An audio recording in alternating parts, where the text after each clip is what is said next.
se në këtë drejtim, ne jemi një hap para tyre. Nuk besoj se Serbia do të mund të arrijë qëllimin në bllokimin e krijimit të institucioneve dhe krijimin e krizës institucionale. Ndërsa për partitë e pakicave jo serbe, mendoj se kanë qenë aktor pozitiv edhe në historinë e Kosovës dhe që qeveritë e kaluara dhe qeverinë Kurti II kanë dhënë një shembull të mirë të respektimit të shtetit, kushtetutës dhe janë njerëz të respektuar nga ana jonë. Besoj se edhe Kurti ka treguar mundësi që ka Kosova për t'i ofruar për ta. Mendoj se në këtë drejtim jemi gati të pajtuar dhe ata janë shumë pro vazhdimit të punëve të mira të qeverisë Kurti. Diskutimet të cilat kanë dalë nga Duda Balje apo Rasim Demiri dhe Emilia Rexhepi janë kërkesa legjitime që ne i respektojmë. Në kuadër të kushtetutës dhe ligjeve tona, ne do të mundohemi të gjejmë zgjidhje për të gjitha kërkesat, thekson Avdyli.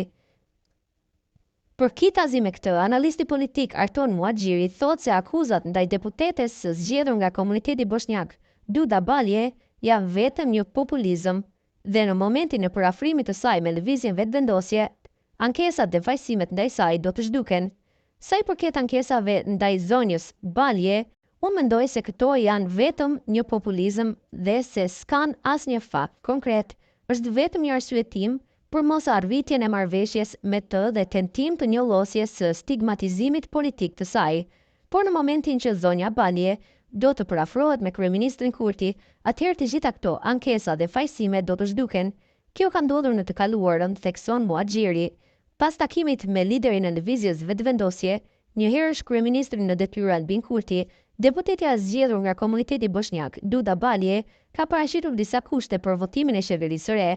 Ajo ka konsideruar të nevojshëm formimin e një komune të re bosnjake në Kosovë. Për këto çështje dhe pozicionin e saj politik, media ka kontaktuar deputeten Balje, por e njëjta nuk ka kthyer përgjigje. Krahas kësaj, edhe deputeti i zgjedhur nga komuniteti egjiptian Veton Berisha ka paraqitur disa kërkesa karshi Kurtit për formimin e qeverisë së re, mes të tjerash edhe marrja e përgjegjësisë në kabinetin qeveritar. Berisha thot për Kosova Press se janë në pritje të një ftesë tjetër nga Kurti për të diskutuar mbi formimin e qeverisë së re para mbajtjes së seancës konstitutive të kuvendit. Po e presim ftesën e takimit të dytë që ne kemi lënë nga takimi i parë, po e presim ftesën për takim. S'kemi pasur takim dhe s'ka ndonjë gjë më shumë se sa takimi i parë. Ne kemi diskutuar, kemi dhënë hapësirën dhe mundësinë, jemi të gatshëm për bashkëpunim, s'kemi asnjë pengesë, por kemi kërkesat tona që duhen diskutuar. S'kam asnjë koment, tha ai. Seanca konstitutive e Kuvendit të Kosovës mbahet më 15 prill. Për përgatitjen e kësaj seance është mbajtur një takim këtë javë nga kryetari i Kuvendit në detyrë Glauk Konjufca me liderët e partive politike. Të njëjtën dhe të premten, deputetët e zgjedhur të legjislaturës së nëntë janë regjistruar në ambientet e Kuvendit të Kosovës.